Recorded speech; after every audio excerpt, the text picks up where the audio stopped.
going here. Another part 2, and we got the the makeup, cosmetology. Uh, Obviously, Andrea is a goth girl, rather attractive, to be frank. I've seen pictures of her, and they go through these things. I mean, I don't know what I know about makeup, so my goth days are over. And we got it's just interesting in terms of talking about making your own business. You have, of course, the complaining, right? People are met with criticism and are offended, which is kind of funny because it's always about, are you being offended legitimately, right? So there was complaints. She got her hate mail folder included. People felt the shark attack palette was insensitive to survivors of shark attacks. That's interesting. I don't get that though. Like, what is a shark? Like, what colors are like a shark attack? Also, they took an issue with the reanimator, right? With the infamous post-it note, the cat that details later. Cat lover got offended. Okay, don't mess with the cat lovers, right? And it was just the dripping tar man adorning the Return of the Living Dead palette as a blackface. Someone thought that it was a reference to racism. The tar man, not the tar baby, the tar man from Return of the Living Dead. So, well, I don't know. I mean, like I said, there's not much. I mean, what just make I don't know what the makeup this is. I mean, thank God this stuff is for the goth chicks. Although this is a dude. Actually, I remember Jeffree Star back in the day. It just yeah. So now we're gonna go here. Amicus Rising. I saw this. Now this is interesting. Okay. Amicus, of course, the rival to Hammer. These two Americans. Well, Milton Subotsky and Max Rosenberg. I think they originally were like writers, and they were trying to work with Hammer, and then Hammer didn't want the script, and they made their own film company in England. And of course, Amicus, known for their anthologies. They had less money than Hammer, but they solved that by doing a lot of anthologies, which is a way to film. You know, it actually is cheaper to film because you're filming essentially shorts, filmed around your locations, and mostly modern day settings. Although Amicus did do period stuff. So I believe, and then the screaming starts. I believe that's an Amicus film. I know it's not a Hammer film. I'm pretty sure it's an Amicus film. I have to check it. Maybe it's a Tygon film. The point I'm making is that is one of the best period horrors. So they've done period horror, but this is essentially that somebody buying the rights to it, to the name of the company. I didn't think much. I was like, what's it gonna be? But then I saw what they were gonna do here. Okay, the creative team decided new film. Right, we decided early on 4 stories, complemented by a robust wraparound segment, acting as an unofficial 5th. Right, like I said, low budget filmmaking anthologies are perfect. You're essentially shooting short films and collecting them together. Right? And you can one story could intrigue someone more than if another one doesn't. You have something to pull someone in, to different people in. Well, I saw what they were going to adapt. A Diagnosis of Death and a Watcher by the Dead by Ambrose Bierce.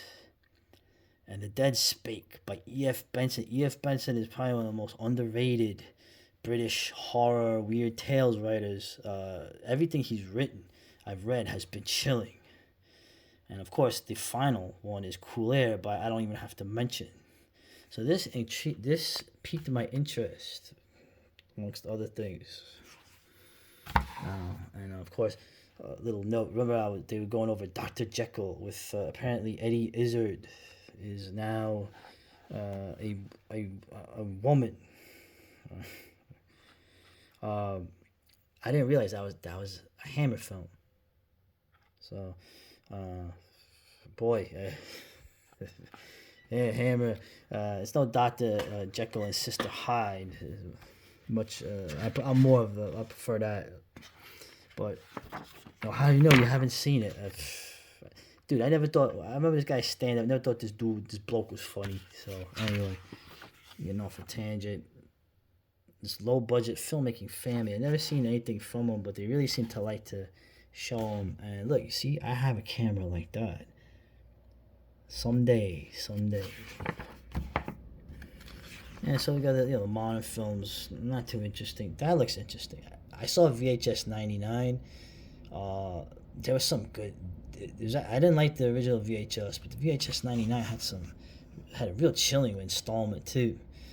85. This looks interesting. I like to see, how they shoot it. So I might get it at Walmart. I don't know.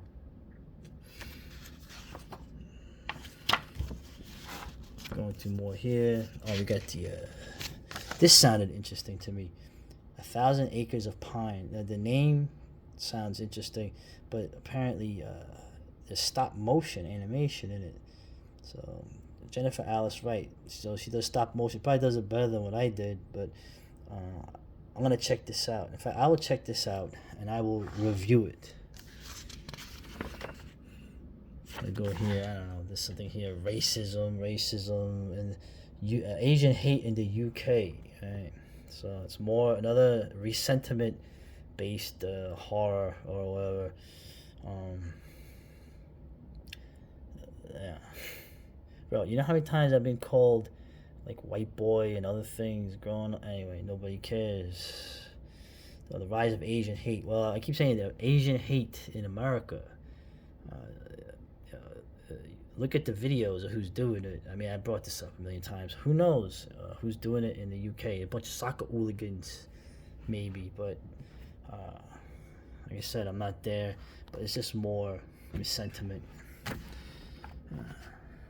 More, what is it? Cider out of space. Oh, come on.